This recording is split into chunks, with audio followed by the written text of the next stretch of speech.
Vidyasri Subramaniam thought for the day. Andrew carnage அப்படின்னு ஒருத்தர் வந்து யூஎஸில் இருந்தார். அவர் வந்து பயங்கரமான பணக்காரர். அவர் வந்து எப்படின்னா ஷார்ட் டேர்ம்லேயே பெரும் பணத்தை ஈட்டிட்டார். அவர் வந்து வேகமாக வளர்கிறாரு, நிறைய சம்பாதிக்கிறாரு, பெரிய பெரிய கம்பெனி கட்டுறாரு, பெரிய பெரிய ஆஃபீஸ் வச்சுருக்காரு, பெரிய பெரிய விஷயங்கள் எல்லாமே பண்ணிகிட்டே இருக்காரு. இவர் மட்டும் எப்படா இவ்வளோ சீக்கிரம் பணக்காரர் ஆகிறாரு, இவ்வளோ சீக்கிரம் வளர்கிறாருன்னு சொல்லி எல்லாருமே கவனிக்க ஆரம்பிக்கிறாங்க. எல்லாருக்குமே கவனிக்கிறது மட்டும் இல்லை, எல்லாருக்குமே ஒரு சந்தேகம் வருது. எப்படி இந்த மனுஷனால் இவ்வளோ வேகமாக இவ்வளோ ஷார்ட் ஸ்பேனில் இப்படி வந்து பிரமிப்பாக வளர முடியும் அப்படின்னு சொல்லிட்டு அப்புறம் வந்து பார்த்திங்கன்னா கவர்மெண்ட் கண்ணில் படுறாரு. அந்த யூஎஸ் கவர்மெண்ட்டுக்கு வந்து சந்தேகம் வந்துடுது. இவன் என்ன வேலை பண்ணுறான், எப்படி இவன் மட்டும் சம்பாதிக்கிறான், இவன் இல்லீகலாக ஏதாவது பண்ணுறானா அப்படின்னு சொல்லி ஃபாலோ பண்ணுறாங்க. அவங்களால எந்த மிஸ்டேக்குமே கண்டுபிடிக்க முடியல. அப்புறம் அவங்களோட ஃபேக்ட்ரியில் போய் ரெய்ட் பண்ணுறாங்க, இதை பண்ணுறாங்க. என்ன பண்ணி அவர்கிட்ட என்ன ஃபால்ட் இருக்குது, எந்த ரூபத்தில் பண்ணுறாருன்னு சொல்லிட்டு அவங்க என்னென்னமோ இன்வெஸ்டிகேஷன்லாம் பண்ணுறாங்க. எதுலேயுமே அவங்களுக்கு எந்த க்ளூமே கிடைக்கல.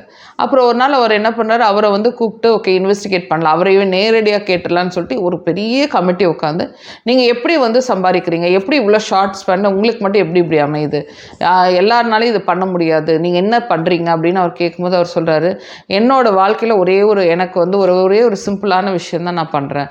என்ன பண்ணுறேன் அப்படின்னா, நான் வந்து உட்காந்தேன் அப்படின்னா அட்ட ஸ்ட்ரெச் ஒரே டைமில் 5 நிமிஷம் வந்து கான்சன்ட்ரேஷனோட ஒரு வேலையை நான் செய்வேன் அப்படின்னாரு. எல்லாரும் என்னடா இது ஒரு மேட்டரா, இது இன்னும் கான்சன்ட்ரேஷன் 5 நிமிஷம் பண்ணால் இவ்வளோ தூரம் வளர முடியுமா அப்படின்னு சொல்லிட்டு இவங்க கமிட்டி எல்லாம் பேசுகிறாங்க. உங்களுக்கு புரியல என்ன பண்ணுறதுன்னு.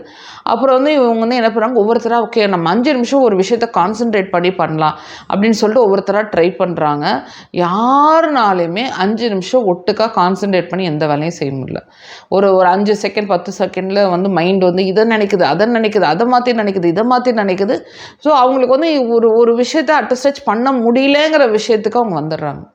வந்தோடனே அப்படியே ரொம்ப ஷாக் ஆகிடுறாங்க. இவ்வளோ ஒரு சிம்பிளான விஷயம் 5 நிமிஷம் கான்சன்ட்ரேட் பண்ண இவ்வளோ தூரம் வளர முடியுமா அப்படின்னு சொல்லிட்டு எல்லாமே பிரமிச்சு போகிறாங்க.